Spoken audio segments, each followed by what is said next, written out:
Hello everyone, today we will study chapter 1 Nutrition in Plants। पौधों में जो तरीका होता है न्यूट्रिशन लेने का या पोषण का, उसके बारे में हम पढ़ेंगे। In class 6 you learned that food is essential for all living organism। Class 6 में आप पढ़ चुके हैं कि खाना जो है हर लिविंग ऑर्गेनिज्म के लिए, जितने भी जीवित चीज़ें हैं उनके लिए ज़रूरी है। You also learned that carbohydrates, proteins, fats, vitamins and minerals are components of food। आपने ये भी पढ़ लिया है कि कार्बोहाइड्रेट, प्रोटीन, फैट्स, विटामिन्स और मिनरल्स, ये जो भी हैं ये सब हमारे खाने के, हमारे फूड के कंपोनेंट्स होते हैं। These components of foods are called nutrients and are necessary for our body। ये जितने भी खाने के जो होते हैं संघटक कंपोनेंट्स, ये सब हमारे बॉडी में इनकी प्रॉपर फंक्शनिंग के लिए ज़रूरी होते हैं। इन सबको हम क्या कहते हैं? न्यूट्रिएंट्स, या फिर हिंदी में बोलें पोषक तत्व। All living organism require food. Plants can synthesise food for themselves but animals including humans can not. जितने भी लिविंग ऑर्गेनिज्म हैं उन सबको फूड की ज़रूरत होती है, उनको ग्रो करने के लिए, उनको हेल्दी रहने के लिए खाने की ज़रूरत होती है। अब जो प्लांट्स होते हैं वो अपना खाना खुद बना सकते हैं फोटोसिंथेसिस के ज़रिए, लेकिन ह्यूमंस ऐसा नहीं कर सकते। हमें प्लांट्स या दूसरे एनिमल्स की ज़रूरत होती है अपने न्यूट्रिशन के लिए। They get it from plants और animals that eat plants. Humans कहाँ से लेते हैं अपना न्यूट्रिशन? या तो डायरेक्ट प्लांट से या फिर ऐसे एनिमल्स से जो कि प्लांट ईटिंग होते हैं। दस human and animals are directly और इनडायरेक्टली डिपेंडेंट ऑन प्लांट्स। इस तरीके से जितने भी ह्यूमंस हैं और जितने भी एनिमल्स हैं वो सब या तो सीधे तरीके से या किसी इनडायरेक्ट वे से प्लांट्स के ऊपर ही डिपेंडेंट हैं अपने भोजन के लिए। Boojo wants to know how plants prepare their food. Boojo जानना चाहता है कि जो प्लांट्स होते हैं वो अपना भोजन कैसे बनाते हैं।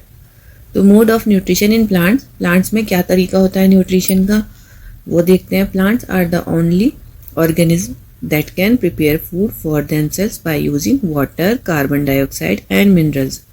प्लांट्स के एकमात्र इस तरीके के ऑर्गेनिज्म होते हैं, ऐसे जंतु होते हैं जो कि अपना खाना खुद बना सकते हैं पानी, कार्बन डाइऑक्साइड और मिनरल्स का यूज़ करके।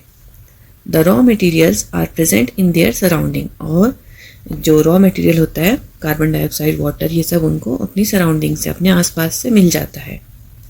The nutrients enable living organism to build their bodies, to grow, to repair damaged part of their bodies and provide the energy to carry out life process। जो nutrients होते हैं, पोषक तत्व, वो हमें एनेबल करते हैं, हमें सक्षम करते हैं ग्रो करने में, अपने बॉडी पार्ट जो कि डैमेज हो चुके हैं उसको रिपेयर करने में, एनर्जी के लिए, अपनी प्रॉपर फंक्शनिंग के लिए। ठीक है, अपनी बॉडी के जितने भी काम है वो करने के लिए हमें एनर्जी की ज़रूरत होती है। और एनर्जी हमें कौन प्रोवाइड करता है? हमारा भोजन, जिसमें होते हैं nutrients. Nutrition is the mode of taking food by an organism. Nutrition क्या है? एक तरीका है ना भोजन ग्रहण करने का किसी ऑर्गेनिज्म के ज़रिए। And its utilisation by the body, यानी किसी भी जंतु ने कुछ खाना अपने अंदर लिया और उसको अपनी बॉडी में यूटिलाइज कर लिया, उससे एनर्जी ले ली या उससे वो ग्रो कर गया, तो ये सब क्या कहलाता है? Nutrition. The mode of nutrition in which organism make food themselves from simple substance is called autotrophic. तो पोषण का वो तरीका जिसके अंदर सिंपल चीज़ों से ऑर्गेनिज्म अपना भोजन खुद बना लेते हैं, अपना खाना खुद तैयार कर लेते हैं, तो वो तरीका कहलाता है ऑटोट्रॉफिक। ऑटो मीन्स सेल्फ, मतलब अपने आप करना, और ट्रॉफ्स मतलब नरिशमेंट, पोषण। Therefore plants are autotrophs, और इसलिए हम प्लांट्स को क्या कह सकते हैं? Autotrophs. Animals and most other organism take in food prepared by plants. और एनिमल्स और कई तरीके के दूसरे जंतु जो होते हैं वो क्या करते हैं?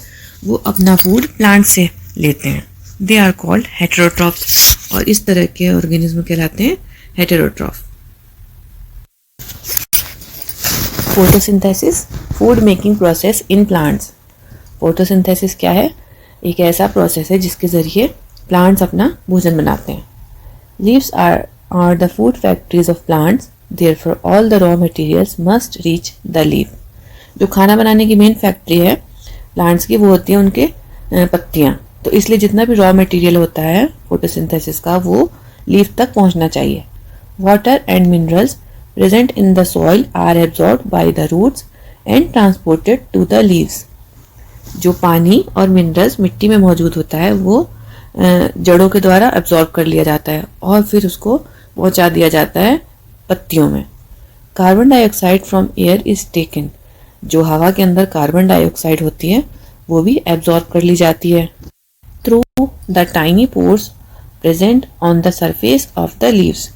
ये कार्बन डाइऑक्साइड कहाँ से एब्जॉर्ब होती है? पत्तियों के ऊपर बिल्कुल छोटे छोटे पोर्स होते हैं, छोटे छोटे छिद्र होते हैं जिनको हम स्टोमेटा कहते हैं। These pores are surrounded by guard cells. Such pores are called stomata. ये जो पोर्स होते हैं इनके आसपास गार्ड सेल्स होती हैं जो कि इनको खुलने और बंद करने में हेल्प करती हैं और इन पोर्स को कहते हैं हम stomata. Water and minerals are transported to leaves by the vessels which run like pipes throughout the root. जो वाटर है, पानी और मिनरल्स जितने भी खनिज होते हैं वो बारीक बारीक पाइपलाइन के जरिए पत्तियों तक पहुंचा दिए जाते हैं। The branches and the leaves they form a continuous path और passage for the nutrients to reach the leaf. तो ये एक निरंतर चलने वाला रास्ता बना हुआ होता है, जड़ से लेके पत्तियों तक एक पाइपलाइन जैसे जुड़ी रहती है जिसमें से न्यूट्रिएंट्स पहुंचते रहते हैं पत्तियों तक। They are called vessels. इनको हम वेसल्स कहते हैं। You will learn more about transport of materials in plant in chapter 7। इसके बारे में हम ज़्यादा पढ़ेंगे चैप्टर 7 में। The leaves have a green pigment called chlorophyll. पत्तियों में एक ग्रीन कलर का पिगमेंट होता है जिसको हम क्लोरोफिल बोलते हैं। It helps leaves to capture the energy of the sunlight. अब देखो हमें कुछ भी काम करने के लिए एनर्जी की ज़रूरत होती है। एनर्जी मिलती है हमें भोजन से, जो कुछ भी हम खाते हैं। अब पत्तियों को या पौधों को अपना भोजन बनाना है, उनको एनर्जी कहाँ से मिलेगी? तो उनको ये एनर्जी देता है सनलाइट से उनको ये एनर्जी मिलती है जिससे कि वो रॉ मटेरियल से अपना फूड बनाते हैं। ठीक है, तो ये जो एनर्जी है सनलाइट की ये कैप्चर कौन करता है? Chlorophyll. This energy is used to synthesise food from carbon dioxide and water. ये एनर्जी यूज होती है कार्बन डाइऑक्साइड और वाटर का इस्तेमाल करके नया मॉलिक्यूल बनाने में जो कि पौधों के लिए पौधों को एनर्जी देता है। Since the synthesis of food occurs in presence of sunlight it is called photosynthesis. ये जो खाना बनने की पूरी प्रक्रिया होती है पौधों के अंदर ये सनलाइट की मौजूदगी में होती है, इसलिए हम इसको कहते हैं photosynthesis. Photo means light and synthesis में कंबाइन की चीज को मिक्सअप करके कोई चीज बना लेना। So we find that chlorophyll, sunlight, carbon dioxide and water are necessary to carry out the process of photosynthesis। तो इससे हमें पता लगा कि क्या क्या चीज़ें हमें ज़रूरी है फोटोसिंथेसिस के लिए। Chlorophyll, sunlight, carbon dioxide and water. It is a unique process on the earth. The solar energy is captured by leaves and stored in the plant in form of food. ये जो है अर्थ के अंदर एक unique process होता है। इसमें क्या है, सन से जो जितनी एनर्जी आती है ना, सोलर एनर्जी, उसको पत्तियां कैप्चर करती हैं और उसी एनर्जी को स्टोर कर लिया जाता है फूड की फॉर्म में। Thus sun is the ultimate source of energy for all living organism. तो जो सूरज है वही जो है अल्टीमेट सोर्स है। मतलब एनर्जी कहाँ से आ रही है? मेनली सूरज से ही आ रही है, जो कि पूरी पृथ्वी में डिस्ट्रीब्यूट हो रही है। जितने भी लिविंग ऑर्गेनिज्म है वो डायरेक्टली या इनडायरेक्टली सन के ऊपर डिपेंडेंट है अपनी एनर्जी के लिए। Can you imagine life on earth in absence of photosynthesis? आप ऐसी जीवन की कल्पना भी नहीं कर सकते अर्थ के ऊपर कि जिसमें फोटोसिंथेसिस ना हो, यानी दुनिया ही खत्म हो जाएगी अगर फोटोसिंथेसिस रुक जाए। In the absence of photosynthesis there would not be any food. अगर फोटोसिंथेसिस नहीं होगा तो कोई खाना भी नहीं बन पाएगा। The survival of almost all living organism directly और indirectly depends upon the food made by the plants. तो जितने भी लिविंग ऑर्गेनिज्म होते हैं उनका जीवन या तो सीधे तरीके से या किसी इनडायरेक्ट वे से डिपेंडेंट होता है प्लांट्स के ऊपर। जो प्लांट्स जो खाना बनाते हैं उसी के ऊपर डिपेंडेंट होते हैं जितने भी ऑर्गेनिज्म होते हैं। Besides oxygen, which is essential for the survival of all organism, is produced during photosynthesis। photosynthesis में ना केवल खाना बनता है बल्कि ऑक्सीजन जो गैस होती है वो भी रिलीज होती है इस प्रोसेस में, जो कि जितने भी लिविंग ऑर्गेनिज्म हैं उन सबके सर्वाइवल के लिए, उनके जीवित रहने के लिए ज़रूरी है। इन the absence of photosynthesis life would be impossible on the earth. तो इसलिए अगर फोटोसिंथेसिस ना हो तो पृथ्वी पर जीवन जो है असंभव हो जाएगा।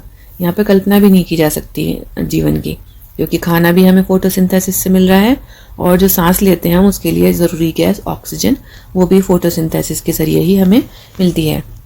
During photosynthesis chlorophyll containing cells of leaves in the presence of sunlight use carbon dioxide and water to synthesise carbohydrates. The process can be represented in an equation. Photosynthesis में क्या होता है कि जो ऐसी पत्तियां होती हैं जो कि क्लोरोफिल जिनमें होता है, ठीक है, ग्रीन पत्तियां जो होती हैं पौधों की, वो सनलाइट की मौजूदगी में कार्बन डाइऑक्साइड और वाटर को मिला के कार्बोहाइड्रेट बनाती हैं। और इसका प्रोसेस यहाँ पे नीचे रिप्रेजेंट किया गया है इक्वेशन की फॉर्म में। तो carbon dioxide plus water in the presence of sunlight and chlorophyll makes carbohydrate and oxygen. अब ये देखिए क्लोरोफिल का स्ट्रक्चर भी दे रखा है अंदर का, पत्तियों के अंदर का स्ट्रक्चर दे रखा है, लीव्स के अंदर कैसा दिखता है। तो लीव्स के अंदर देखिए गार्ड सेल है, स्टोमेटा है, जिसके अंदर से कार्बन डाइऑक्साइड और ऑक्सीजन का आदान प्रदान होता है, ट्रांसपोर्ट होता है, ठीक है। और ये देखिए इसके अंदर सेल्स में क्लोरोफिल पाया जा रहा है, लीव्स की सेल्स में। आगे पिक्चर दी हुई है स्टोमेटा की। तो स्टोमेटा में देखिए गार्ड सेल्स हैं, ये जो गार्ड सेल्स हैं ये स्टोमेटा को खोलने में और बंद करने में हेल्प करती हैं, ठीक है। और तो पत्तियों के अलावा जितने भी पौधे का हिस्सा होता है उसके अंदर जो भी ग्रीन पार्ट होता है, जैसे कभी कभी जो नए तने निकलते हैं वो ग्रीन कलर के होते हैं, तो वो भी फोटोसिंथेसिस कर सकते हैं। ग्रीन स्टेम्स, ग्रीन ब्रांचेस, ये सब भी फोटोसिंथेसिस का काम करते हैं। प्लांट का जितना भी ग्रीन हिस्सा होता है जिसमें क्लोरोफिल पाया जाता है वो सब फोटोसिंथेसिस करते हैं। The desert plant have scale और spine like leaves to reduce loss of water by transpiration. जो रेगिस्तान में पौधे पाए जाते हैं तो उनमें क्या होता है, उनकी जो पत्तियां होती हैं ना वो बहुत छोटी होती हैं या कांटों के फॉर्म में होती हैं, जिससे कि उसके ऊपर से जितनी कम सतह होगी उतना कम उस पर से वाटर लॉस होगा। तो पानी की कमी को रोकने के लिए या पानी को सूखने से बचाने के लिए पौधे को पत्तियां बहुत छोटी होती हैं। These plants have green stem which carry out photosynthesis. तो इनके जो तने होते हैं ना वो ग्रीन कलर के होते हैं। आपने देखा होगा एलोवेरा में या फिर कैक्टस में जो तने होते हैं वो ग्रीन कलर के हो जाते हैं, जिससे कि वो फोटोसिंथेसिस का काम करते हैं और पत्तियां बिल्कुल छोटी हो जाती हैं कांटे के फॉर्म में। और यहाँ पे एक पिक्चर दे रखी है, इसके अंदर देखिए क्लोरोफिल है पत्तियों में, कार्बन डाइऑक्साइड और ऑक्सीजन को लेके इन द प्रेजेंस ऑफ सनलाइट जो पौधे हैं वो अपना भोजन बना देते हैं। During the process oxygen is release. The presence of starch in leaves indicates the occurrence of photosynthesis. Starch is also a carbohydrate. जो प्रोसेस है उस पूरी प्रोसेस में ऑक्सीजन रिलीज होती है और पत्तियों के अंदर स्टार्च की प्रेजेंस, स्टार्च की उपस्थिति ये दर्शाती है कि यहाँ पे फोटोसिंथेसिस हुआ है। स्टार्च भी क्या है, एक कार्बोहाइड्रेट का प्रकार है। तो आज का लेसन यहीं तक था, मिलते हैं नेक्स्ट लेसन में। Thanks for watching.